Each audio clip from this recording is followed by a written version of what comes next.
देखो रिफ्लेक्शन हमने क्या कर लिया, देख लिया है। अब नेक्स्ट हमें क्या करना है, देखना है रिफ्रैक्शन वाला पार्ट। जो रिफ्रैक्शन भी देखना है उसको भी क्या करना है, पार्ट में देखना है। कहने का मतलब है पहले हम देखेंगे refraction from the plane surface और फिर देखेंगे क्या कर्व सरफेस से। तो टॉपिक डालना है रिफ्रैक्शन फ्रॉम प्लेन सरफेस। क्या डिफरेंस होता है रिफ्लेक्शन और रिफ्रैक्शन में? रिफ्लेक्शन में जो मीडियम है वो क्या है, एक ही है, राइट। उसी मीडियम में क्या होगा, रिफ्लेक्ट होगी, जो भी शाइनिंग ऑब्जेक्ट हो सरफेस होगा उससे रिफ्लेक्ट होगी, वापस उसी मीडियम में आएगा। रिफ्रैक्शन का मतलब होता है कि जब लाइट एक मीडियम से दूसरे मीडियम में क्या करता है, इंटर करता है, तो वो जनरली अपने पास से क्या हो जाता है, डेविएट होता है। उसी को हम बोलते हैं क्या, रिफ्रैक्शन। तो चाहो तो क्या कर सकते हो, डेफिनेशन लिख सकते हो, when light rays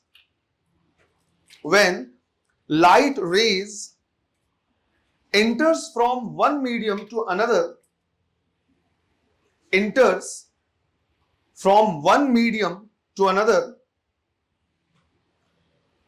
then it deviates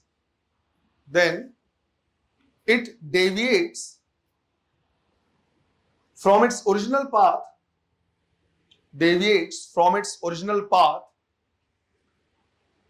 known as refraction. Deviates from its original path known as refraction. अब यहां पे हमें क्या करना है, देखना है कि भाई वो कितना रिफ्रैक्ट होगा, कितना डेविएट होगा। अब ये इस चीज पे डिपेंड करता है कि उस मीडियम का रिफ्रैक्टिव इंडेक्स कितना है। कितना रिफ्रैक्ट होगा डिपेंड करेगा रिफ्रैक्टिव इंडेक्स पे। रिफ्रैक्टिव इंडेक्स को अगर क्या करना समझना है तो एक तरीके से लाइट के फ्लो में अड़चन है वो भी। जैसे अगर हम बात करें कि मान लो हमको क्या करना है, गाड़ी चलानी, हम ट्रैवल कर रहे हैं, तो एक ऐसा रोड है जो बिल्कुल क्या है, स्मूथ है, उसमें भीड़ भाड़ बिल्कुल नहीं है। तो अगर बिल्कुल भी भीड़ भाड़ नहीं है, ट्रैफिक नहीं है, तो हम बिल्कुल स्ट्रेट लाइन में क्या कर सकते हैं, मूव कर सकते हैं, और हम ज्यादा स्पीड से मूव कर सकते हैं। बट अगर कोई ऐसा पाथ है, कोई ऐसा रोड है जिसमें बहुत ज्यादा ट्रैफिक है, तो हमको गाड़ी चलाने में दिक्कत होगी, हमारी स्पीड भी कम होगी, अब हम अपने रास्ते से बार बार क्या करेंगे, मुड़ेंगे भी।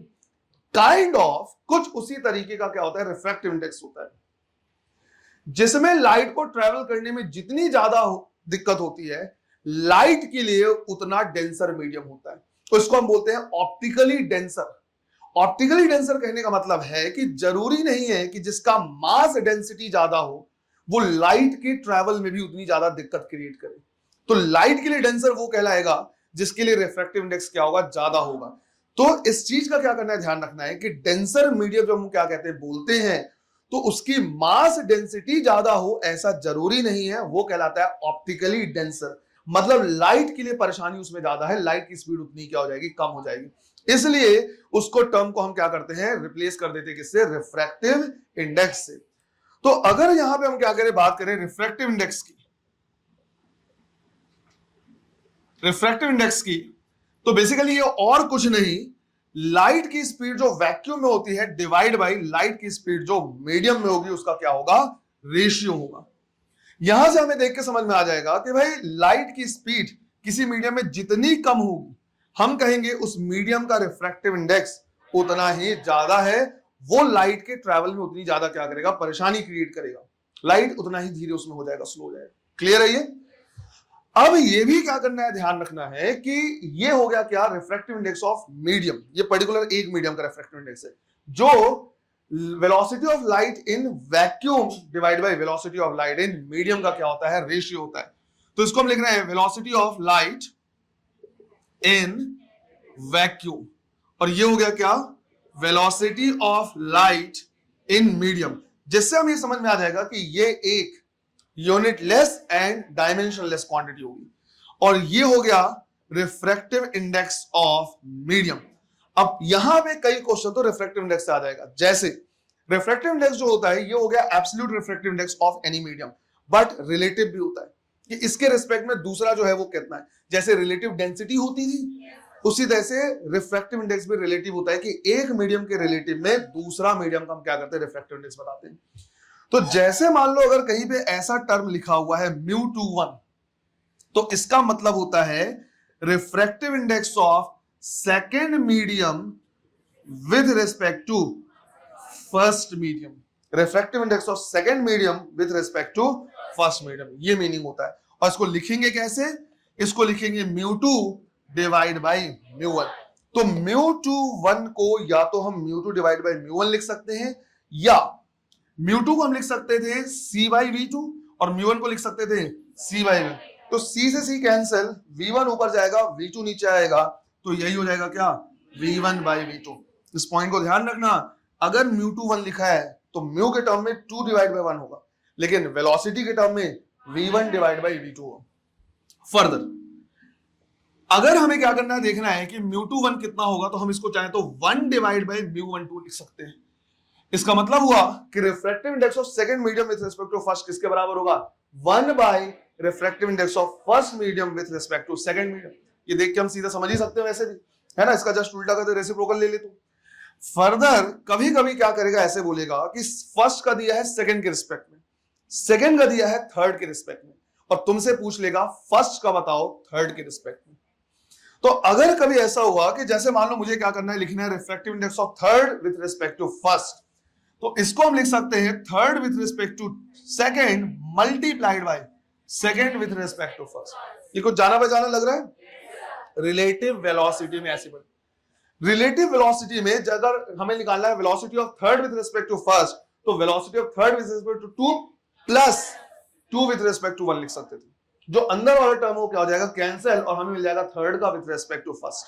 इसी तरह से वहां पे ये वाला भी देखा था हमने, velocity relative velocity of 1 with respect to 2 is equal to minus of velocity of 2 with respect to 1। अगर तुम जाके उसको रिवाइज करो तो ये फॉर्मूले मैंने वहां पे भी क्या किए, लिखवाए हुए। तरीका बिल्कुल वही है कि अगर थर्ड का 1 के साथ है और इसके अलावा सेकंड आ रहा है तो उसके बीच में सेकंड इंसर्ट कर दो, तो थर्ड का with respect to 2 multiplied by 2 का विथ रिस्पेक्ट टू 1। क्लियर है ये। फर्दर एक और चीज यहां से मुझे समझ में आ रहा है कि भाई जो रिफ्रैक्टिव इंडेक्स है वो इनवर्सली प्रोपोर्शनल है किसके, वेलोसिटी, राइट, वेलोसिटी के। और वेलोसिटी को हम क्या कर सकते हैं, न्यू लैम्डा लिख सकते हैं। जनरली फ्रीक्वेंसी क्या होता है, चेंज नहीं होता जब एक मीडियम से दूसरे मीडियम जाते हैं, तो हम कहते हैं जो रिफ्रैक्टिव इंडेक्स है वो डिपेंड करता है या इनवर्सली प्रोपोर्शनल है किसके, लैम्डा के। यहां से एक क्वेश्चन क्या कर सकता है, पूछ सकता है। क्वेश्चन ये पूछता है कि भाई डेंजरस जितने भी सिग्नल्स होते हैं तो उनमें हमेशा रेड कलर का यूज क्यों किया जाता है। तो आंसर हमारा ये जाएगा कि सिंस अगर हम कलर को कंपेयर करें तो रेड का वेवलेंथ जो होता है वो क्या होता है, ज्यादा होता है बाकी जितने भी कलर उनके कंपैरिजन में, जिसकी वजह से रेड के लिए जो रिफ्रैक्टिव इंडेक्स होगा सेम उसी मीडियम में, रेड के लिए जो रिफ्रैक्टिव इंडेक्स होगा वो क्या होगा, कम। अब अगर रिफ्रैक्टिव इंडेक्स कम है मतलब वो अपनी जगह से कम डेविएट होगा। अगर कोई लाइट बहुत दूर से आ रहा है और अपनी जगह से कम डेविएट होगा तो चांसेस है कि वो ज्यादा डिस्टेंस ट्रैवल करे। जितना ज्यादा डिस्टेंस ट्रैवल कर पाएगा हम उसको उतनी ज्यादा डिस्टेंस से क्या कर पाएंगे, देख पाएंगे। तो सिंस रेड का वेवलेंथ ज्यादा है, रिफ्रैक्टिव इंडेक्स कम होगा। रिफ्रैक्टिव इंडेक्स कम है तो अपने जगह से कम रिफ्रैक्ट होगा, डेविएट होगा, ज्यादा डिस्टेंस ट्रैवल करेगा। हम उसको ज्यादा डिस्टेंस से क्या कर सकते हो, ऑब्जर्व कर सकते हैं। क्लियर है ये। तो जब तुम यहां पे पहुंचोगे तो वो वाला क्वेश्चन में क्या कर दूंगा, लिखा दूंगा।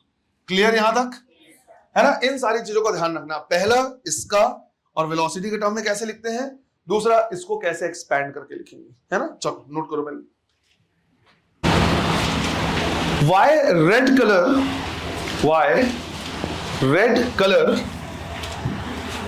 is used in dangerous signal,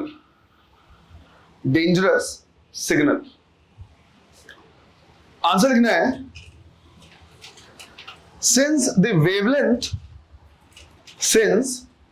wavelength of red color is maximum in visible light, since the wavelength of red color is maximum in visible light, its refractive index is minimum. Refractive index is minimum, due to which deviation from its original path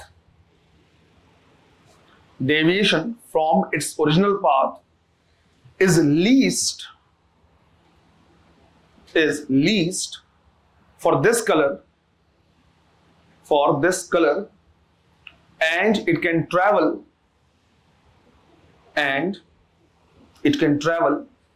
larger distance. It can travel larger distance. है ना? तो simple सा। अब देखो, जब हमने क्या किया था, रिफ्लेक्शन पढ़ा था, तो हमने वहां पे बोला था कि angle of incidence and angle of reflection हम क्या करते हैं, लॉ ऑफ रिफ्लेक्शन से रिलेट करते हैं। और वो सिंपल था कि एंगल ऑफ इंसिडेंस किसके बराबर होता है, एंगल ऑफ रिफ्लेक्शन। उसी तरह से यहां पे भी हमारे पास क्या है, लॉ है जो angle of incidence and angle of refraction को क्या करता है, रिलेट करता है। और वो जो लॉ है वो कहलाता है क्या, स्नेल्स लॉ। तो स्नेल्स लॉ जो है वो क्या करता है, इंसिडेंस एंड रिफ्रैक्शन एंगल को क्या करता है, रिलेट करता है। तो मान लो जैसे हमने बोला कि भाई ये क्या है, बाउंड्री है, और इधर पे हमारे पास रिफ्रैक्टिव इंडेक्स है मीडियम का μ1 और इधर पे क्या है, μ2 है। ये हमने यहाँ पे क्या कर दिया है, एक परपेंडिकुलर ड्रॉ किया, क्योंकि सारे एंगल परपेंडिकुलर से क्या करेंगे, मेजर करेंगे। यहां से एक लाइट रे क्या कर रहा है, गिर रहा है, ये हो जाएगा एंगल ऑफ इंसिडेंस और ये हो जाएगा इंसिडेंट रे।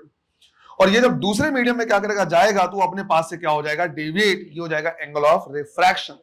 अब ये चीज बचपन में तुमको क्या कर दिया गया, सिखा दिया गया, 10th क्लास में था कि अगर ये डेंसर मीडियम होगा तो ये बेंड होगा टुवर्ड्स दी नॉर्मल, और अगर रेयर मीडियम होगा तो बेंड होगा away from the normal. Right, ये सारी चीजें हमें पता है। और यहां पे जो हमारे पास लॉ है वो सीधा सीधा ये है कि भाई sine of I divide by sine of R is equal to μ2 divide by μ1, जिसको फर्दर हम चाहे तो μ2 क्या कर सकते हैं, लिख सकते हैं। इसमें ध्यान रखना है कि sine i by sine r को हमेशा क्या करते हैं, ऐसे लिखते हैं कि रिफ्रैक्टिव इंडेक्स लिखते हैं जिसमें जा रहा है डिवाइड बाई जिससे जा रहा है। इसको क्या करना है, ध्यान ही रखना है कि जिसमें जा रहा है डिवाइड बाई जिससे जा रहा है। क्योंकि अभी तो हमने क्या किया है, सिर्फ और सिर्फ 2 मीडियम लिए हैं, तो ये कम्पिटिटिवली क्या है, इजी है।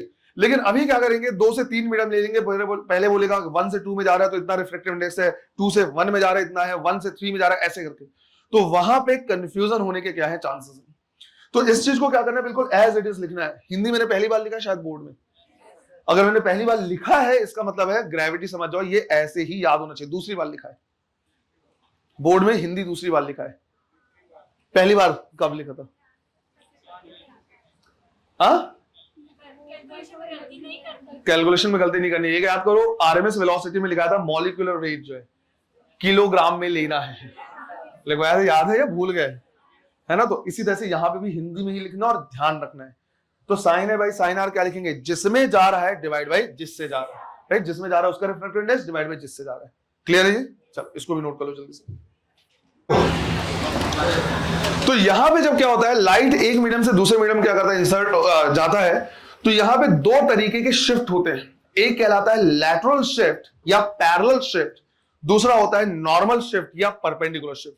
तो दोनों को हमें क्या करना है, देखना है। तो पहले क्या करना है, टॉपिक डालना है लैटरल शिफ्ट। लैटरल शिफ्ट, अब इसकी इंपॉर्टेंस जो है वो थोड़ी सी कम है किसके कंपैरिजन में, नॉर्मल शिफ्ट से। वहां से क्वेश्चन आएगा, यहां से फॉर्मूला क्या कर सकता है, पूछ सकता है ना। तो इसके चांसेस थोड़े से क्या होते हैं, कम होते हैं। अब पैरेलली शिफ्ट तब होगा जब यहां पे हम क्या करें, इस तरह का कंडीशन लें कि बीच में हमने कोई दूसरा मीडियम ले लिया और इधर सेम मीडियम है। तो हमने ये बोला कि भाई यहां का रिफ्रैक्टिव इंडेक्स कितना है, μ1, यहां का μ2, और फिर वापस से यहां पे क्या होना चाहिए, μ1 होना चाहिए। तभी हम क्या कर सकते हैं, ऐसे निकाल सकते हैं। या जनरली अगर हमें क्या करना और इजी करना है तो इसको हम क्या कर सकते हैं, 1 मान सकते हैं, एयर मान सकते हैं, इसको म्यू मान सकते हैं और इसको सिंपल सा 1 मान सकते हैं। अगर ऐसा हुआ कि यहां पे μ1 है, यहां पे μ2 और यहां पे μ3 है, तो शिफ्ट जो होगा वो होगा, लेकिन पैरेलल नहीं होगा। पैरेलल शिफ्ट तभी होगा जब μ1 μ2 और वापस से क्या हो, μ1। तो यहां पे हमें क्या करना है, देखना है कि लेट से हमने बोला कि हमारे पास क्या है, एक इंसिडेंट रे है जो यहां पे क्या कर रहा है, गिर रहा है एक पर्टिकुलर एंगल पे। तो जो एंगल है वो परपेंडिकुलर से हम क्या करेंगे, मेजर करेंगे। तो हमने कहा कि जो एंगल ऑफ इंसिडेंस है वो कितना है, आई है। फिर ये क्या होगा, जैसे ही दूसरे मीडियम में इंसर्ट होगा, मान लो जैसे हमने बोला कि कांच का एक स्लैब है, ग्लास का स्लैब है, तो ये क्या होगा, बेंड होगा टुवर्ड्स दी नॉर्मल। ये हो गया कितना, एंगल आर। ऐसे करते हुए वापस से क्या होगा, बाउंड्री पे आएगा। जैसे ही क्या होगा, फिर से बाउंड्री पे आएगा, तो ये फिर से उतने ही एंगल पे क्या होगा, गिरेगा। ये एंगल भी कितना होगा, आर ही होगा। क्यों, क्योंकि ये दोनों लाइन क्या है, परपेंडिकुलर। तो ये अल्टरनेट क्या होगा, अपोजिट एंगल होगा। फिर ये क्या होगा, यहां से क्या करेगा, निकलेगा।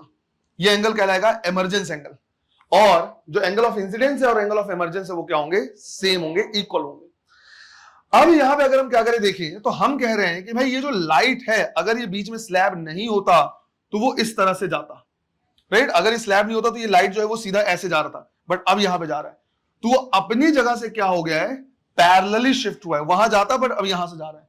इसी को हम बोलते हैं क्या, लैटरल शिफ्ट। अब मुझे क्या करना है, ये भी निकालना है कि भाई जो लैटरल शिफ्ट हुआ है वो कितना हुआ, अपनी जगह से कितना शिफ्ट हो गया। तो उसके लिए यहां से मैं क्या कर रहा, परपेंडिकुलर ऐसे ड्रॉ कर दे रहा हूं, और मान लिया मैंने कि ये डी है और इसी की वैल्यू मुझे क्या करनी है, निकालनी है। ये हमारे पास क्या है, परपेंडिकुलर। साथ ही साथ इसके लिए जरूरी है कि इसकी थिकनेस गिवन हो, जो हमने मीडियम लिया है उसकी थिकनेस गिवन हो। अब कैसे निकालेंगे हम, वो क्या कर रहे हैं समझ रहे हैं। तो पहले तो मैंने क्या किया, इस परपेंडिकुलर को पूरा नीचे ड्रॉ कर दिया। तो यहां से मेरे को एक राइट एंगल ट्राइंगल दिख रहा है, ये दिख रहा है। जैसे मुझे इसकी वैल्यू पता है, with the help of this मैं क्या करूंगा, हाइपोटेन्यूज निकालूंगा। जब मुझे हाइपोटेन्यूज मिल जाएगा तो फिर मुझे एक राइट एंगल ट्राइंगल दिख रहा है, दिख रहा है। फिर इस हाइपोटेन्यूज की हेल्प से हम क्या करेंगे, ये वाली वैल्यू क्या करेंगे, निकालेंगे। क्लियर है ये, ठीक। ऐसे हमें क्या करना है, निकालना है। तो चलो हमने यहां पे क्या कर लिया, वैल्यू लिख लिया। हमने मान लिया कि ये वाला जो पॉइंट है वो है क्या, O, ये वाला पॉइंट है A, ये पॉइंट है क्या B, ये वाला पॉइंट मान लिया क्या C। तो हमें ताकि समझ में आ जाएगा कि हम किस ट्रायंगल की क्या कर रहे हैं, बात कर रहे हैं। तो सबसे पहले ट्रायंगल देख रहे हैं OAB। तो हमने यहां पे लिखा ट्रायंगल OAB। इसमें अगर हम क्या करें देखिए, तो हमें ये एंगल पता है, राइट, ये साइड पता है, हमको क्या करना है, ये निकालना है, सॉरी OAB निकालना है।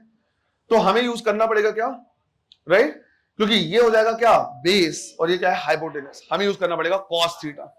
तो हम यहां पे क्या करेंगे, लिखेंगे cos r is equal to base divide by hypotenuse. Base कितना है, OA, हाइपोटेनस कितना है, OB। OA की जो वैल्यू है वो कितनी है, T के बराबर, तो T डिवाइड बाई OB। तो यहां से OB की वैल्यू आ गई क्या, T divide by cos r. ये क्वेश्चन नंबर 1। इसके बाद फिर हम क्या करेंगे, ट्रायंगल लेंगे OBC वाला, ये वाला, राइट, ये ट्रायंगल। तो फिर हम ट्रायंगल ले रहे हैं ये वाला, है ना, ये।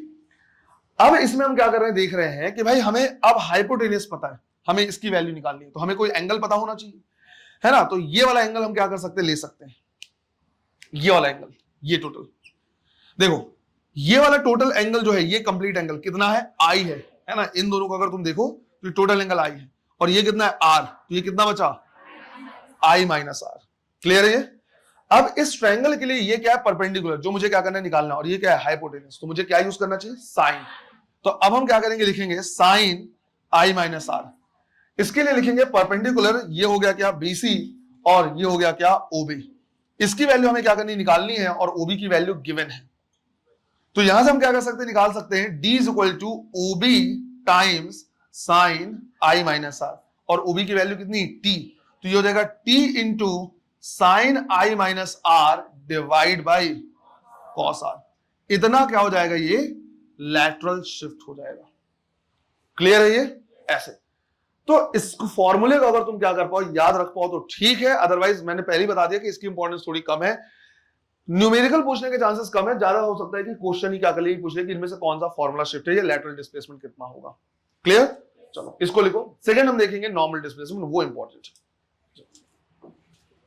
देखो सेकंड हमारे पास क्या है, नॉर्मल शिफ्ट, या फिर इसी को हम बोल सकते हैं क्या, परपेंडिकुलर शिफ्ट। तो हमने अभी क्या किया है, देखा है एक पैरेलल शिफ्ट हुआ है, और अब क्या हो रहा है, परपेंडिकुलर शिफ्ट हो रहा है। ये हमारे लिए क्या है, इंपॉर्टेंट है। इससे क्वेश्चन क्या कर सकता है, बहुत सारे पूछ सकता है। तो लेट्स से हमने क्या किया, एग्जांपल लिया है कि एक हमारे पास कंटेनर है इस तरह का, और कंटेनर में हमने क्या किया, कोई लिक्विड फिल कर दिया है। मान लो पानी हमने क्या कर दिया, भर दिया इस तरह से, राइट, ऐसे। और जो हमने पानी भरा हुआ है उसका रिफ्रैक्टिव इंडेक्स क्या है, ज्यादा है किसके कंपैरिजन में, बाहर में जो एयर है उससे। तो हमने कहा कि भाई इसका जो रिफ्रैक्टिव इंडेक्स है, ये हमने मान लिया म्यू डी, क्योंकि ये क्या है, डेंसर मीडियम है। और बाहर में जो है इसका रिफ्रैक्टिव इंडेक्स हमने मान लिया म्यू आर, बिकॉज ये क्या है, रेयर मीडियम। अब हमने कहा कि भाई जो डेंसर मीडियम में है इसमें कोई ऑब्जेक्ट रखा हुआ है। लेट्स से हमने बोला कि इस कंटेनर के बॉटम में एक हमारे पास क्या है, कॉइन है। तो ये बेसिकली क्या है, ऑब्जेक्ट है। अब इसको हम क्या कर रहे हैं, ऊपर से ऑब्जर्व कर रहे हैं, राइट, यहां से ऑब्जर्व कर रहे हैं। ये आंख है, जहां पे आंख इस तरह का बना रहेगा उसका मतलब है वो वहां पे क्या है, ऑब्जर्वर है। अब हम यहां से क्या कर रहे हैं, इसको देखना चाह रहे हैं। तो देखने के लिए जरूरी यह है कि जो ऑब्जेक्ट है कम से कम उससे 2 रेज निकल के आए, तभी तो हम क्या कर पाएंगे, इमेज बना के देख पाएंगे। तो होगा ये कि इससे एक रे जो है वो बिल्कुल सीधा सीधा सीधा सीधा आंख तक पहुंचेगा, ये सीधा अपनी जगह से डाइवर्ट नहीं होगा। क्यों? क्योंकि इसके लिए एंगल ऑफ इंसिडेंस कितना है? 0। तो अगर इसके लिए एंगल ऑफ इंसिडेंस 0 है तो एंगल ऑफ रिफ्रैक्शन भी कितना होगा? 0। वो एज इट इज चला जाएगा। लेकिन एक रे काफी नहीं होगा, तो इसके अलावा एक और रे हम देखेंगे। तो इसके अलावा मान लो कोई ने हमने क्या किया, रे इस तरह से देखा, तो जब हम क्या करेंगे, इसको देखेंगे तो हमें पता चलेगा कि ये किसी ना किसी पर्टिकुलर एंगल पे जाके गिरेगा। जब ये डेंसर से क्या होगा, रेयर में जाएगा, तो ये बेंट होगा अवे फ्रॉम दी नॉर्मल। अब यहां पे दिक्कत ये है कि जो भी रेज निकले हैं वो सब एक दूसरे से क्या हो रहे हैं? दूर जा रहे हैं, मतलब ये इधर तो कहीं मिलेंगे नहीं। तो हम क्या करेंगे, इसको बैक ट्रेस करेंगे। बैक ट्रेस करने से ये जहां पे दोनों रेज मिलते हुए दिखेंगे, हमें वहीं पे क्या होगा, ऐसा लगेगा जैसे वहां पे क्या है, इमेज है। क्योंकि इमेज का मतलब यही होता है कि आफ्टर रिफ्लेक्शन या रिफ्रैक्शन जहां पे मिलते हुए दिखे। तो अगर एक्चुअल में नहीं मिल रहा है तो वर्चुअल बनेगा। तो हमें जो क्वाइन है वो इस जगह पे क्या होगा, दिखेगा। और ये चीज हमने क्या किया, ऑब्जर्व भी किया है कि मान लो जैसे हमारे पास बकेट है और बकेट के बॉटम को हम जब क्या करते हैं, देखते हैं, तो ऐसा लगता है जैसे वो क्या है, ऊपर है। अब इसमें कह रहे हैं कि ये हो गया इसका एक्चुअल डेप्थ, इसको हम लिखेंगे क्या, डी एक्चुअल। ये हो गया क्या, इसका एक्चुअल डेप्थ। और ये हो जाएगा इसका क्या, एपरेंट डेप्थ। और अपनी जगह से ये इतना क्या हो चुका है, शिफ्ट हो चुका है। यही कहलाएगा क्या, नॉर्मल शिफ्ट। अब यहां पे जब हम क्या करेंगे, लिखेंगे कि भाई जो एपरेंट डेप्थ है वो कितना है। तो मैं यहां पे डेरिवेशन नहीं करा रहा, हालांकि इस ट्रायंगल को लेके हम क्या कर सकते हैं, डेरिवेशन देख सकते हैं। ये आई और आर tan थीटा को लगभग sin थीटा के बराबर मानते हुए आ जाता है, पर उतना करने की जरूरत नहीं। हम सीधा यहां पे लिख रहे हैं कि भाई जो एपरेंट डेप्थ है वो होगा actual depth divide by refractive index of denser medium with respect to rarer medium. ये हमारे पास क्या आएगा, फॉर्मूला आएगा। अब इसमें भी क्या करना है, इस चीज का ध्यान रखना है कि कई बार ऐसा होगा कि हमारा जो रेयरर मीडियम है वो जनरली क्या होगा, एयर होगा। तो अगर ऐसा हुआ कि भाई रेयरर मीडियम एयर है तो हम कितना लिख सकते हैं, 1 लिख सकते हैं। और अगर ऐसा हो गया कि भाई रेयरर मीडियम को हमने 1 लिख दिया, तो अब डेंसर को म्यू डी लिखने की जरूरत है, हम सिंपल क्या लिख सकते हैं, म्यू लिख सकते हैं।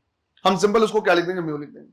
जब हम उसे क्या करेंगे, सिंपल म्यू लिख देंगे, तो हमारे पास पता चलेगा कि भाई डी एपरेंट कितना हो जाएगा, D actual divide by mu. ये हो जाएगा D actual divide by mu. मतलब ये है कि डेंसर मीडियम का रिफ्रैक्टिव इंडेक्स जितना ज्यादा होगा, एपरेंट डेप्थ उतना कम होगा। मतलब हमें वो उतना पास दिखाई देगा, उतना ऊपर दिखाई देगा। क्लियर है ये? अच्छा, जरूरी नहीं है कि जो डेंसर मीडियम है बिल्कुल यहीं पे रहे, जो इस तरह का रहे। हम डेंसर मीडियम को क्या कर सकते हैं, ऐसे भी रख सकते हैं। एनीवे, अच्छा, उससे एक चीज पहले, अगर मुझे क्या करना है, निकालना है क्या, नॉर्मल शिफ्ट, तो हम लिख सकते हैं क्या, ये नॉर्मल शिफ्ट की वैल्यू कितनी होगी, D actual minus D apparent. तो हो जाएगा D actual minus D apparent. Further D actual minus D apparent को लिखा जा सकता है D actual divide by mu. तो ये नॉर्मल शिफ्ट आ जाएगा। डी एक्चुअल को क्या कर सकते हैं, कॉमन निकाल सकते हैं एक्चुअल डेप्थ को, और ये होगा 1 माइनस 1 बाय म्यू। इस तरह से यहां पे हमें क्या करना है, एक और चीज देखना है। मान लो ऐसा हुआ कि भाई यहां कहीं पे क्या है, ऑब्जेक्ट रखा हुआ है। ये क्या है, एक ऑब्जेक्ट है, और यहां से हम इसे क्या कर रहे हैं, ऑब्जर्व कर रहे हैं। तो जब हम क्या करेंगे, हम दोनों ऑब्जेक्ट और ऑब्जर्वर सेम मीडियम में होगा तो वो एक्चुअल डिस्टेंस पे दिखेगा। लेकिन अगर मान लो ऐसा हुआ कि बीच में हमने क्या कर दिया, कोई इस तरह का डेंसर मीडियम रख दिया, हमने कहा कि भाई इसकी थिकनेस कितनी है, टी, और इसका रिफ्रैक्टिव इंडेक्स कितना है, म्यू। तो बीच में डेंसर मीडियम आने की वजह से ये थोड़ा सा क्या हो जाएगा, शिफ्ट हो जाएगा। अब इसमें अगर हम क्या करें, शिफ्ट निकाले, तो ये बिल्कुल वैसी कंडीशन है जैसे यहां पे हमने देखा है। यहां पे हमारे पास इतना क्या है, डी एक्चुअल थिकनेस का क्या है, डेंसर मीडियम भरा हुआ है। यहां पे टी थिकनेस का क्या है, डेंसर मीडियम है। तो यहां पे जब हम क्या करेंगे, देखेंगे कि भाई ये अपनी जगह से कितना शिफ्ट हुआ है। तो जहां पे हमने डी एक्चुअल यूज किया था वहां पे यूज करेंगे क्या, टी, और 1 माइनस 1 बाई म्यू। तो नॉर्मल शिफ्ट हमारे पास इस तरह हो जाएगा। यहां पे एक बार थ्योरेटिकल क्वेश्चन शायद पूछा हुआ है। क्वेश्चन ये है कि जो डेंसर मीडियम हमारे पास है उसको चाहे तुम ऑब्जेक्ट से सटा के रख दो, चाहे तुम अपने आंख में घुसा लो, उससे कोई फर्क नहीं पड़ता। नॉर्मल शिफ्ट जो है वो इतना ही रहेगा। ये सिर्फ डिपेंड करता है कि इसकी थिकनेस कितनी है और इसका रिफ्रैक्टिव इंडेक्स कितना है। ये सिर्फ और सिर्फ क्या करता है, इस बात पर डिपेंड करता है। इसके पोजीशन पे ये डिपेंड नहीं करता। ऑब्जेक्ट से लेके आंख के बीच में, मतलब ऑब्जेक्ट और ऑब्जर्वर के बीच में कहीं भी हो सकता है, नॉर्मल शिफ्ट उतना ही होगा। क्लियर है ये? चलो पहले इसको नोट करो। उसमें हमने ये देखा कि भाई जो ऑब्जेक्ट है वो किस में रखा हुआ है, डेंसर मीडियम में, और हम ऑब्जर्व करें कहां से, रेयर में। इसका एग्जैक्टली उल्टा भी हो सकता है। इसका एग्जैक्टली उल्टा कहने का मतलब है कि जो ऑब्जेक्ट है वो कहां पे रखा हुआ है, रेयर में, और हम ऑब्जर्व कर रहे हैं कहां से, डेंसर मीडियम से। तो हमें क्या करना है, देखना है कि उस पर्टिकुलर कंडीशन में क्या होगा। तो जैसे मान लो हमने बोला कि भाई यहां पे क्या है, लेट्स से वाटर है इस तरह से, राइट, ऐसे वाटर भरा हुआ है, और हमने कहा कि इसका रिफ्रैक्टिव इंडेक्स है क्या, म्यू डी। बाहर में रेयर मीडियम है, रिफ्रैक्टिव इंडेक्स है कितना, म्यू आर। अब लेट्स से हमने बोला कि भाई यहां पे क्या है, एक बर्ड है और अंदर में एक स्क्वायर फिश हमने क्या किया, ले रखा है इस तरह से। पढ़ा है कि नहीं पढ़ा तुमने स्क्वायर फिश के बारे में? हाँ है ना। अब हमने बोला कि ये जो फिश है, राइट, ये क्या कर रहा है, इस बर्ड को ऑब्जर्व कर रहा है, जिसकी जो हाइट है ये है H actual from the surface of water, right, ये जो है वो एच एक्चुअल है। अब डेंसर मीडियम में क्या है, ऑब्जर्वर है, और रेयर मीडियम में क्या ऑब्जेक्ट है। ये क्या कर ऑब्जर्व कर रहा है, तो एक रे जो सीधा सीधा आएगा, राइट, वो बिना किसी रिफ्लेक्शन के ऐसे जाएगा, लेकिन एक रे से तो इमेज बनेगा नहीं। तो यहां पे क्या होगा, एक आध और रेज आएंगे। तो मान लो मैंने बोला, इसको बाद में लिख देंगे, मान लो हमने कहा कि भाई एक रे जो है वो इस तरह से आ रहा है। अब ये जो रे है वो क्या कर रहा है, एट एन एंगल गिर रहा है। अब जब ये डेंसर से क्या होगा, रेयर की तरफ क्या होगा, जाएगा, तो क्या होगा, बेंड होगा टुवर्ड्स द नॉर्मल। रेयर से जा रहे हैं किसमें, डेंसर में, तो बेंड होगा किधर, टुवर्ड्स द नॉर्मल। तो ये बेंड हो जाता है क्या, टुवर्ड्स द नॉर्मल। नॉर्मल की तरफ बेंड होने के बावजूद ये रे इससे नहीं मिल सकता। ऐसा नहीं हो सकता है कि टोटल इंटरनल रिफ्लेक्शन हो और इधर पे आ जाए, ऐसा नहीं होगा। रे इधर जा रहा है, जब ये इससे नहीं मिल रहा है तो यहां पे इसको दिखेगा नहीं, क्या करना पड़ेगा, बैक ट्रेस करना पड़ेगा। तो इस रे को हम क्या करेंगे, बैक ट्रेस करेंगे और देखेंगे कि ये एक्चुअली कहां पे मिल रहा है। जहां पे ये क्या होगा, अपीयर्स टू बी मीटिंग होगा, वहां पे क्या होगा, ये दिखेगा। तो ये हो गया इसका क्या, एक्चुअल हाइट, और ये हो गया इसका एपरेंट हाइट। इसमें ठीक उल्टा होता है। ठीक उल्टा कहने का मतलब है जहां पे वो है वो उससे भी ज्यादा दिखाई, ऊपर दिखाई देता है। अब अगर मुझे देखना है कि भाई कितने ऊपर में दिखाई देगा, तो h apparent is equal to हम लिखेंगे एच एक्चुअल डिवाइड बाई, वहां पे हमने क्या लिखा था, mu d divide by mu r, क्योंकि जो ऑब्जेक्ट था वो डेंसर में था, यहां पे ऑब्जेक्ट कहां है, रेयर में, तो हमको लिखना पड़ेगा क्या, म्यू आर डी। ये लेकिन इसमें भी हम कह रहे हैं कि अगर ऐसा हुआ कि रेयर मीडियम क्या है, एयर हो गया, तो म्यू डी को सिर्फ क्या लिख सकते हैं, म्यू। अब जो म्यू आर डी हमने लिखा था, जिसका मतलब है mu r divide by mu d, उसको क्या लिख सकते हैं, 1 बाई म्यू। अब अगर हम यहां से क्या करें, देखें, h apparent is equal to क्या हो जाएगा, h actual divide by 1 by mu, ये ऊपर चला जाएगा और एपरेंट हाइट हो जाएगा म्यू टाइम्स एच एक्चुअल। क्या याद रखना है हमको कि अगर ऐसा हुआ कि ऑब्जेक्ट रखा हुआ है डेंसर मीडियम में, तो वो म्यू टाइम्स ऊपर दिखेगा, D divide by mu times, right, 1 by mu times क्या होगा, ऊपर दिखेगा। और अगर ऑब्जेक्ट कहां है, रेयर मीडियम में है, तो वो म्यू टाइम्स क्या होगा, और ज्यादा दिखेगा। तो जब भी ऑब्जेक्ट क्या हो, डेंसर मीडियम में, तो 1 बाई म्यू टाइम्स दिखेगा, और जब भी ऑब्जेक्ट कहां हो, रेयर मीडियम में, तो म्यू टाइम्स क्या होगा, आगे दिखेगा। अब यहां से क्या हुआ है, एक क्वेश्चन आया हुआ है। क्वेश्चन बेसिकली एक बहुत बढ़िया जेई में आया हुआ है और एक एम्स में आया हुआ है। एम्स में जो है वो छोटा सा पार्ट आया हुआ था, पहले उसको देखते हैं, फिर जेई में जो आया था उसको देखेंगे। क्वेश्चन ऐसे है कि मान लो हमने बोला कि यहां पे हमारे पास क्या है, इसी तरह का हमने लिक्विड ले लिया, वाटर ले लिया है, राइट, ऐसे, और इधर पे क्या है, एयर है, और इसका रिफ्रैक्टिव इंडेक्स गिवन है कितना, म्यू। इसमें बोला हुआ है कि हमारे पास क्या है, एक बर्ड है जो सरफेस ऑफ वाटर से एक्स हाइट पे है, और नीचे में यहां पे हमने क्या लिया है, एक स्क्वायर फिश लिया हुआ है जो सरफेस से कितने पे है, वाई नीचे पे। क्वेश्चन ये पूछा हुआ है कि अगर फिश बर्ड को देखेगा तो उसको कितनी हाइट पे देखेगा टोटल, और अगर बर्ड फिश को क्या करेगा, देखेगा, तो वो उसको कितने डिस्टेंस पे दिखेगा। तो यहां पे बेसिकली हमें क्या करना है, निकालना है distance of bird with respect to fish, और इसी तरह से हमें क्या करना है, निकालना है distance of fish with respect to bird. Clear है? तो यहां पे हम क्या कर रहे हैं, बर्ड का डिस्टेंस निकाल रहे हैं फिश के अकॉर्डिंग। तो फिश जब इसको क्या करेगा, देखेगा, तो इस डिस्टेंस में उसको कोई भी डिफरेंस समझ में नहीं आएगा, क्योंकि ये तो क्या है, उसी मीडियम में जिसमें खुद ये प्रेजेंट है। तो वाई डिस्टेंस में उसको कोई डिस्टॉर्शन, कुछ भी डिफरेंस नहीं है।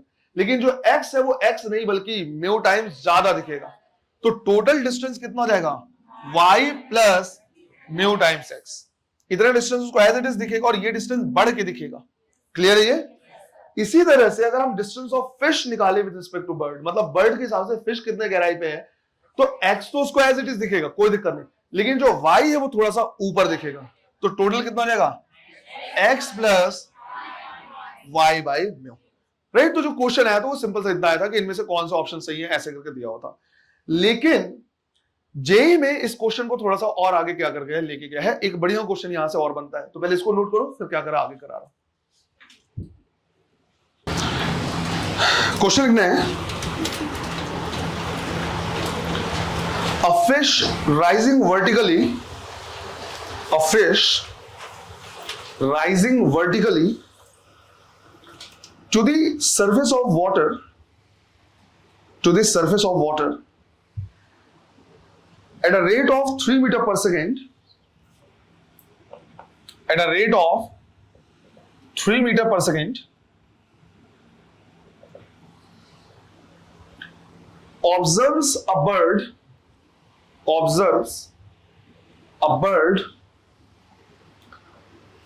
moving vertically downward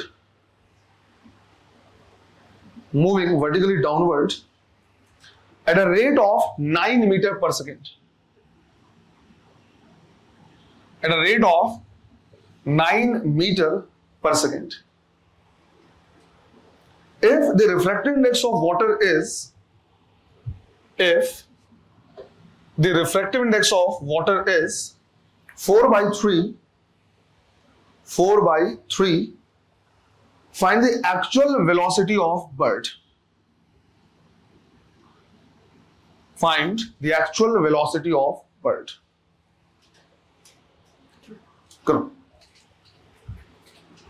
करोगे तो उसकी एक्चुअल वेलोसिटी होगी या रिलेटिव वेलोसिटी होगी? Relative velocity. तुम खुद मूव करते हुए। तो सेम यहां पे क्या बोला है कि जो फिश है वो खुद 3 मीटर पर सेकंड से क्या कर रहा है, ऊपर जा रहा है और ऑब्जर्व कर रहा है किसको, बर्ड को। समझ में आ रही है? अब मैं यहां पे क्या कर रहा है, किसको, मुझे फिश के अकॉर्डिंग देखना है। तो हम यहां पे क्या कर रहे हैं, लिख रहे हैं distance of fish, sorry distance of bird with respect to fish. तो हमने लिखा कि h इज इक्वल टू, और हमने ऑलरेडी सीख लिया क्या है, y प्लस म्यू एक्स। जहां पे ये टोटल डिस्टेंस हो गया, जो y हो गया वो डिस्टेंस किसका हो गया, फिश का, x एक्चुअल डिस्टेंस है बर्ड का, और म्यू x रिलेटिव डिस्टेंस है बर्ड का, एपरेंट डिस्टेंस है, यही बोल सकते हैं हम। बट अब इस कंडीशन में ये सारी चीजें क्या हो रही हैं, मूव कर रही हैं। तो हम इसको क्या कर देंगे, डिफरेंशिएट कर देंगे विथ रिस्पेक्ट टू टाइम। तो वही क्या कहलाएगा, वेलोसिटी। तो हमने लिखा on differentiating with respect to time, ये हो जाएगा dh बाई dt, ये हो जाएगा dy by dt plus mu times dx by dt। अब इनको देख के मुझे क्या करो, बताओ कौन कौन से वेलोसिटी किसको रिप्रेजेंट कर रहा है। ये dh बाई dt क्या है, टोटल वेलोसिटी जो क्या कर रहा है, बर्ड फिश को लग रहा है कि वो बर्ड क्या कर रहा है, मूव कर रहा है। तुम खुद सोचो, मैं अगर आगे मूव कर रहा हूं और मुझे ऐसा लग रहा है ट्रेन उधर से 100 मीटर पर सेकंड से आ रहा है, तो क्या वो सच में 100 मीटर पर सेकंड से आ रहा है? नहीं, है ना। उसमें 100 मीटर पर सेकंड में कुछ वेलोसिटी उसकी होगी प्लस मेरी वेलोसिटी भी ऐड होगी, है ना। अगर वो 90 से आ रहा है, मैं 10 से जा रहा, तभी तो मुझे लगेगा कि वो 100 से आ रहा है ना। अपोजिट डायरेक्शन मूव करते हैं तो नेट वेलोसिटी क्या होती है, बढ़ती है। तो ये हो गया क्या, टोटल 9 मीटर पर सेकंड की रिलेटिव वेलोसिटी, जो उसको लग रहा है कि यार वो जो बर्ड है वो उतने से आ रहा है। तो ये हो गया क्या हमारा 9 मीटर पर सेकंड। dy बाई dt क्या है, राइट, उसकी एक्चुअल डिस्टेंस है जो चेंज हो रहा है, वो क्या हो गया, एक्चुअल वेलोसिटी ऑफ फिश। ये हो गया कितना, 3 मीटर पर सेकंड, प्लस ये जो पूरा mu into dx by dt है, ये हो गया एपरेंट वेलोसिटी ऑफ फिश। क्योंकि एक्चुअल डिस्टेंस थोड़ी दिखता है, उसको एपरेंट डिस्टेंस दिखेगा तो एपरेंट वेलोसिटी हो जाएगा, और सिर्फ dx बाई dt क्या हो जाएगा, एक्चुअल वेलोसिटी ऑफ बर्ड। समझ में आया? जो सिर्फ dx बाई dt है, क्योंकि x एक्चुअल डिस्प्लेसमेंट है उसका, तो ये हो जाएगा क्या, एक्चुअल वेलोसिटी ऑफ बर्ड। जब मैं इसको म्यू से पूरा क्या कर दूंगा, मल्टीप्लाई कर दूंगा, तो ये एपरेंट डिस्टेंस, क्योंकि उसको एक्चुअल डिस्टेंस से ज्यादा दिख रहा है तो उसका रेट ऑफ चेंज भी क्या होगा, ज्यादा दिखेगा, है ना। तो पूरा mu into dx by dt कितना हो जाएगा, 9 - 3 मतलब 6। तो 3 से ये जा रहा है और उसको लग रहा है कि वो 6 से आ रहा है, तभी तो उसको कितना अपीयर हो रहा है 9, पर तुमको पता है यहां पे उसका एक्चुअल 9 नहीं है, क्योंकि वो एक्चुअल में दिख ही नहीं रहा है। तो यहां पे अगर हम क्या करें, dx बाई dt की वैल्यू निकालें, तो mu into dx by dt कितना आ रहा है 9 माइनस 3 मतलब 6, तो dx बाई dt जो हो जाएगा 6 डिवाइड बाई म्यू, और डिवाइड बाई म्यू मतलब 4 बाई 3, तो 9 बाई 2 मतलब कितना हो गया 4.5 मीटर पर सेकेंड। तो ये आ रहा है एक्चुअल में 4.5 मीटर पर सेकेंड से, पर बर्ड अगर क्योंकि एपरेंट डिस्टेंस बढ़ा हुआ है तो उसको लगेगा कि वो आ रहा है कितने से 6 से, ये खुद जा रहा है कितने से 3 से, जिसकी वजह से ओवरऑल कितना हो गया 9। क्लियर है ये? ऐसे क्वेश्चन जो होते हैं बढ़िया क्वेश्चन होते हैं, कोई ज्यादा कैलकुलेशन नहीं, थोड़ा सा दिमाग लगाओ तो सही से बन जाएगा। क्लियर? चलो कल मीटर पे है ना, लेकिन क्या वो सच में 6 मीटर पे है? नहीं, वो तो बढ़ा हुआ दिख रहा है, एक्चुअल में कितना है 4.5 मीटर पे।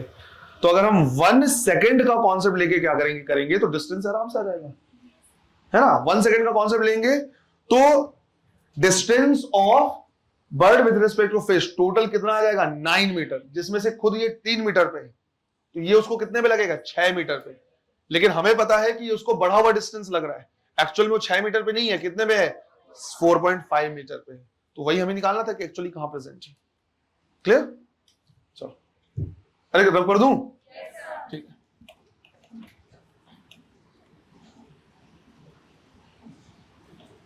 वापस से जाके एक बार सॉल्व करो, समझ में आ जाएगा।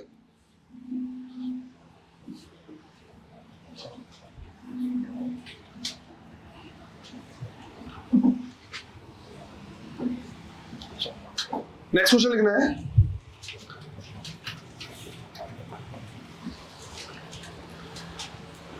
when light travels from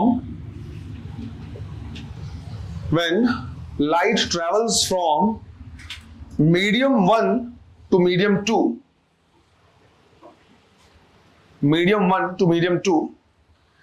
its velocity increases by 25%. Its velocity increases by 25%. And when it travels from medium 1 to 3, and when it travels from medium 1 to 3, its velocity decreases by 25%. Its velocity decreases by 25%. Then find the refractive index of medium third with respect to second. Find the refractive index of medium third with respect to second. चलो करो, ठीक। देखो अब जब यहां पे velocity दिया हुआ है कि 1 से 2, 1 से 3, इसका मतलब हम refractive index of 1 with respect to 2, refractive index of 1 with respect to 3 निकाल सकते हैं। अगर refractive index of 1 with respect to 2 and 1 with respect to 3 आ गया तो 2 और 3 का भी निकाला जा सकता है। तो सबसे पहले यहां पे हम क्या कर रहे हैं, मान लो हमने लिखा कि भाई रिफ्रैक्टिव इंडेक्स निकाल रहे हैं किसका 1 का विथ रिस्पेक्ट टू क्या 2, तो इसको वेलोसिटी के टर्म में क्या लिखेंगे v2 डिवाइड बाई v1, है ना, μ1 डिवाइड बाई μ2 या v2 डिवाइड बाई v1। अब ये बोला हुआ है कि जब वो मीडियम 1 से मीडियम 2 में जाता है तो वेलोसिटी 25% क्या हो जा रहा है, इंक्रीज हो जा रहा है। तो हमेशा जब भी परसेंटेज इंक्रीज या डिक्रीज हो तो सबसे सिंपल तरीका होगा इनिशियल वैल्यू 100 मान लो। तो हमने बोला शुरू में जो वेलोसिटी है वो कितना है 100, तो बाद में कितना हो जाएगा 125। तो ये आ गया हमारे पास 5/4, ये आ गया refractive index of 1 with respect to 2। फिर हम निकाल रहे हैं refractive index of 1 with respect to 3, क्या लिखेंगे v3 डिवाइड बाई v1। अब इसमें बोल रहा है जबकि 1 से 3 जा रहा है तो 25% डिक्रीज हो जा रहा है, तो अगर शुरू में 100 है तो बाद में 75% हो गया, तो ये हो गया कितना 3/4। 1 का 2 के साथ पता है, फर्स्ट का थर्ड के साथ पता है, निकालना क्या है थर्ड का सेकंड के साथ। तो μ32 अगर मुझे निकालना है तो बताओ इन दोनों के अलावा क्या है 1 है। अगर मैं बीच में 1 को क्या कर दूं इंसर्ट कर दूं तो इसको मैं एक्सपेंड कर सकता हूं μ31 मल्टीप्लाइड बाई μ12, तो अंदर वाले कैंसिल हो जाएंगे, 3 का सेकंड के साथ मिल जाएगा। ये रिलेटिव वेलोसिटी का एज इट इज कॉन्सेप्ट है, बस वहां पे प्लस था यहाँ पे मल्टीप्लिकेशन है। अब 3 का विथ रिस्पेक्ट टू 1 कितना है 4/3, देखो अगर 1 का विथ रिस्पेक्ट टू 3/4 है तो उल्टा करोगे तो रेसिप्रोकल लोगे तो कितना 4/3 मल्टीप्लाइड बाय 1 का विथ रिस्पेक्ट टू 2 5/4, तो ये कैंसिल होके कितना आ जाएगा 5/3 है ना। तो एक पूरा का पूरा क्वेश्चन है, उसका एक पार्ट मैंने तुमको यहाँ पे क्या किया सॉल्व करा। जैसे इससे पहले भी क्वेश्चन वही था वेलोसिटी वाला, पर पहले हमने क्या कर लिया डिस्टेंस निकाल लिया, फिर हमने दूसरा पार्ट सॉल्व किया। उसी तरह से यहाँ पे भी पूरा का पूरा एक क्वेश्चन है जिसका एक पार्ट हमने क्या क्या सॉल्व किया। ये मैं तुम्हें इसलिए बता रहा क्योंकि अगर मान लो यहाँ कहीं पे क्वेश्चन तुमको लगेगा सर एक आध पेज का है या थोड़ा सा लेंदी है, तो ये नहीं समझना है कि वो नहीं आएगा। उस क्वेश्चन के एक एक पार्ट को क्या कर सकता है पूछ सकता है। तो जैसे अभी हम क्या करने वाले नेक्स्ट क्वेश्चन जो करने वाले हैं वो पूरा अपने आप में क्या है एक क्वेश्चन है, उसके एक पार्ट को मैंने अभी सॉल्व करा दिया। तो हो सकता है वो ना आए, इतना पार्ट आ सकता है, ये तो इजी है ना। इसको नोट करो पहले। नेक्स्ट क्वेश्चन में हमारे पास इस तरह के क्या है 3 मीडियम है, जिसमें ये मीडियम नंबर 2 है, ये मीडियम नंबर 3 है और ये मीडियम नंबर 1 है। अब यहां पे क्या हो रहा है एक लाइट रे इस तरह से गिर रहा है, जो एंगल गिवन है ये गिवन है साइन इनवर्स 5/6। तो एंगल ऑफ इंसिडेंस हो गया क्या साइन इनवर्स 5/6। यहां से क्या होगा रिफ्लेक्ट होगा, रिफ्लेक्ट होके फिर यहां पे गिरेगा और फिर यहां से क्या हो जाएगा बाहर निकल जाएगा। सिंस सारे मीडियम अलग है तो ये एंगल और ये एंगल बराबर नहीं होंगे। तो जैसे मान लिया ये आर है, ये आर है और ये क्या है ई है। क्वेश्चन क्या क्या है इसी के लिए पूछा हुआ है, पूरा क्वेश्चन लिख लेना है।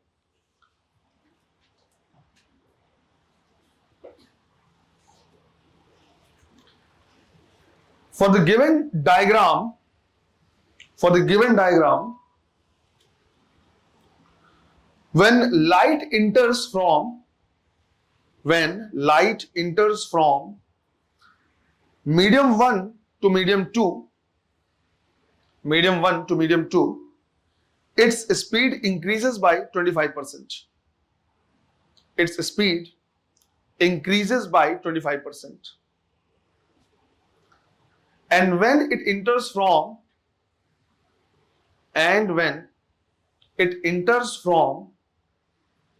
medium 1 to 3, its speed decreases by 25%. Decreases by 25%. Then find the angle of emergence. Find the angle of emergence in medium 1.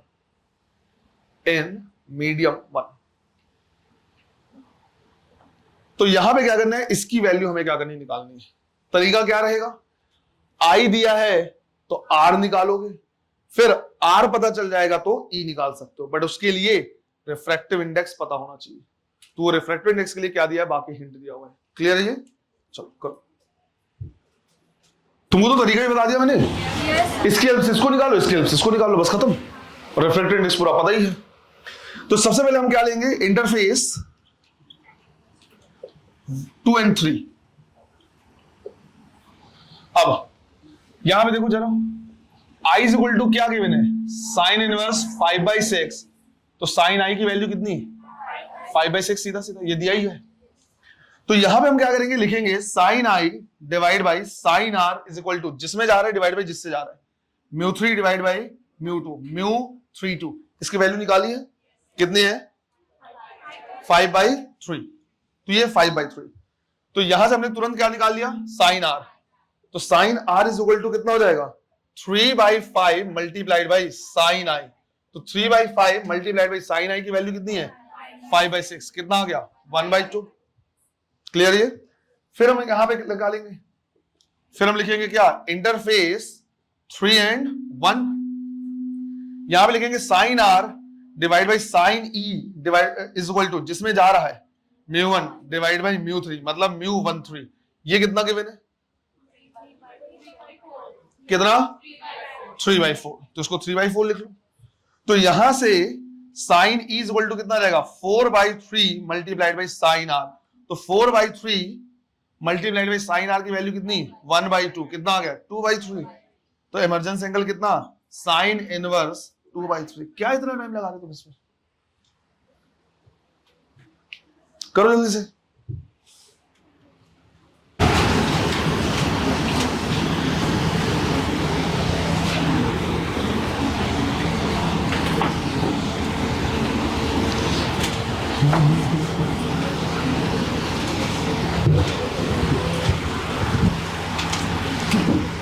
Next question लिखना है,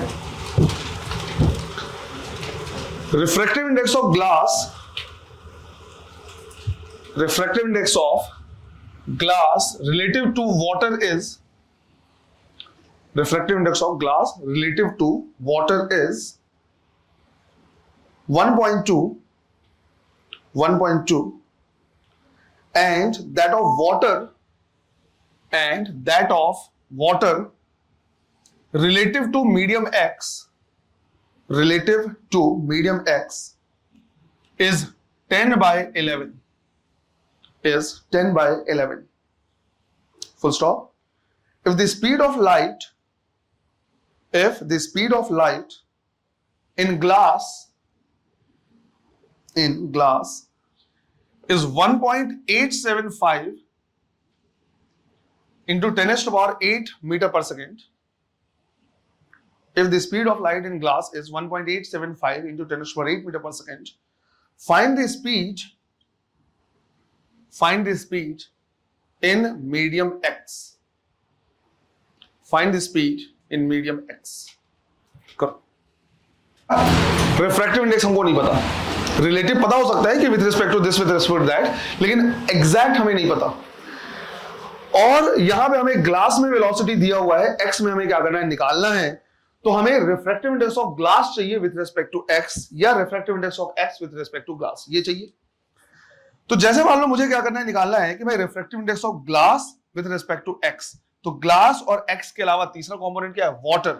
अगर मिड में यहां पे वाटर को क्या करें, इंसर्ट करें, तो क्या लिखेंगे, glass with respect to water multiplied by water with respect to x, right. तो ग्लास का x के साथ हमें मिल जाएगा, ग्लास का वाटर के साथ कितना गिवन है, 12 by 10, वाटर का x के साथ 10 by 11, तो ग्लास का x के साथ कितना आ गया, 12 by 11। फर्दर जो रिफ्रैक्टिव इंडेक्स दिया है ग्लास का विद रिस्पेक्ट टू x, हम इसको लिख सकते हैं velocity in x divide by velocity in glass, जिसकी वैल्यू कितनी गिवन है, 12 by 11। तो Vx की वैल्यू आ जाएगी 12 by 11 multiplied by velocity of glass, velocity in glass which is 1.875 into 10 to the power 8, right.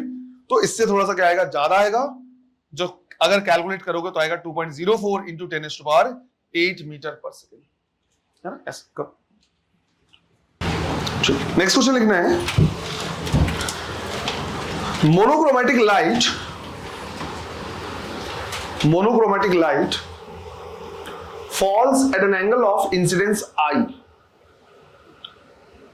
Monochromatic light falls at an angle of incidence I on a slab of transparent material,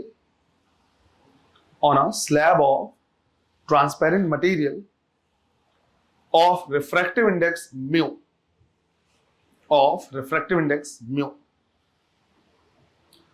What should be the relation between I and mu? What should be the relation between I and mu so that reflected and refracted rays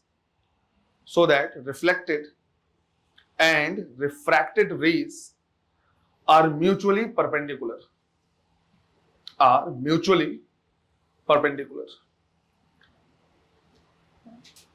एक चीज, monochromatic light का मतलब क्या है, जिसमें सिर्फ और सिर्फ एक ही वेवलेंथ का क्या हो, लाइट हो। ऐसा इसलिए बोला जाता है क्योंकि अलग अलग वेवलेंथ के लिए रिफ्रैक्टिव इंडेक्स ही क्या हो जाएगा, अलग अलग हो जाएगा, है ना, इसलिए ऐसा बोलता है। दूसरा, इसमें मान लो जैसे हमने क्या किया, एक इस तरह का ट्रांसपेरेंट ग्लास स्लैब ले लिया है, तो जब इसमें से क्या करेगा, लाइट इसमें गिरेगा, तो हमें ऐसा लगता है पूरा का पूरा रिफ्रैक्ट होगा, लेकिन ऐसा नहीं है। कुछ रेस क्या होते हैं, रिफ्रैक्ट होते हैं और कुछ रिफ्लेक्ट होते हैं। ये तुम इस चीज से देख सकते हो कि कहीं पे कांच रखा हुआ है या ग्लास स्लैब रखा हुआ है, तो उसमें लाइट क्या होता है, बाउंस बैक होता है और हम तक पहुंच भी जाता है ना। जैसे मान लो कहीं पे गाड़ी का कोई कांच लगा हुआ है, तो उससे क्या होता है, लाइट रिफ्लेक्ट होकर हमारे आंख तक पहुंचता है। तो यहां से जब इंसिडेंस रे होगा तो कुछ रिफ्लेक्ट होगा और कुछ रिफ्रैक्ट होगा। क्वेश्चन बोला है आई और म्यू के बीच का रिलेशन, जिसके लिए दोनों दूसरे के क्या हो, परपेंडिकुलर। निकालो। यहां पे क्वेश्चन क्या कर रहा है, ऐसे बोल रहा है कि मान लो जैसे ये क्या है, ट्रांसपेरेंट मटेरियल है, और यहां से हमने क्या किया, एंगल हम क्या कर रहे हैं, मेजर कर रहे हैं, इसका रिफ्रैक्टिव इंडेक्स है कितना, म्यू। अब इसमें ऐसा हुआ कि भाई यहां से एक रे है जो क्या कर रहा है, गिर रहा है, ये इंसिडेंस रे हो गया और ये हो गया इंसिडेंस एंगल। अब इसमें दो पार्ट हो रहे हैं, ये हो गया क्या, रिफ्लेक्टेड रे, और ये हो गया क्या, रिफ्रैक्टेड रे, राइट। इंसिडेंट रे, ये हो गया क्या, रिफ्लेक्टेड रे, और ये हो जाएगा रिफ्रैक्टेड रे। ये हो गया एंगल ऑफ रिफ्रैक्शन। ये आई है तो ये भी कितना होगा, आई होगा, क्योंकि angle of incidence reflection angle के क्या होता है, बराबर होता है। तो ये सारी चीजें यहां पे लिख ली हमने। अब इसमें बोला हुआ है कि आई और म्यू में हमें ऐसा रिलेशन निकालना है कि ये जो रिफ्लेक्टेड और रिफ्रैक्टेड है वो दोनों एक दूसरे क्या हो, परपेंडिकुलर। एनीवे, अगर मैं यहां से पूरा का पूरा देखूं तो आई प्लस 90 प्लस आर कितना होना चाहिए, 180।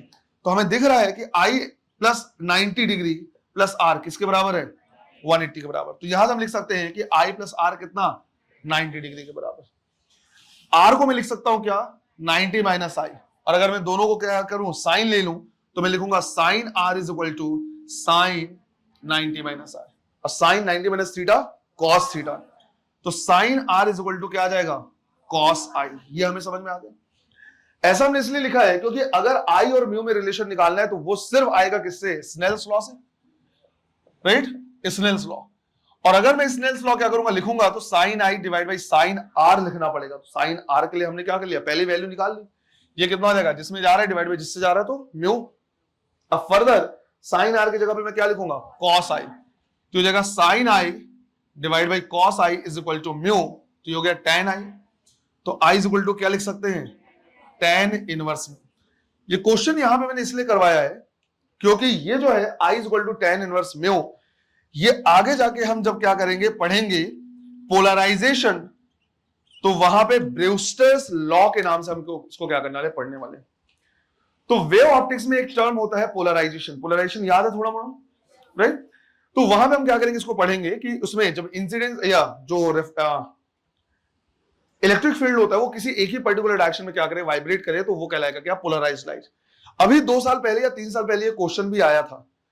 तो यहां पे जो क्वेश्चन है वो यही कि अगर इंसिडेंट रे इस तरह से गिर रहा है, तो जब रिफ्लेक्टेड और रिफ्रैक्टेड रे एक दूसरे के क्या होते हैं, परपेंडिकुलर होते हैं, तो उस टाइम पे जो रिफ्लेक्टेड रे होता है वो पूरी तरीके से क्या होता है, पोलराइज्ड होता है, जबकि जो रिफ्रैक्टेड होता है वो पार्शियली पोलराइज्ड होता है। और उस पर्टिकुलर टाइम पे जो एंगल ऑफ इंसिडेंस होगा वो कितना होगा, टेन इनवर्स में हो।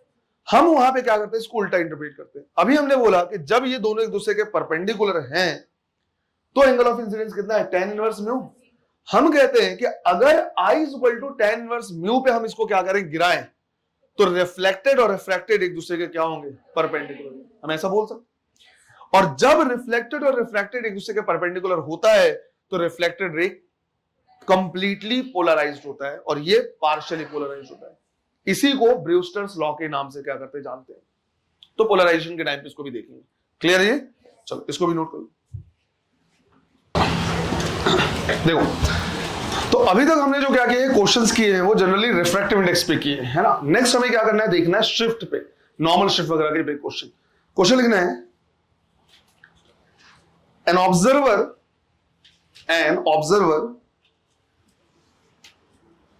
looks at an object kept at a distance of 30 centimeter, kept at a distance of 30 centimeter in air,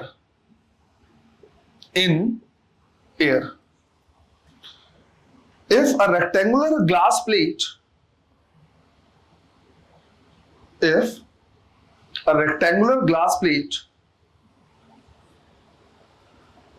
of refractive index 1.5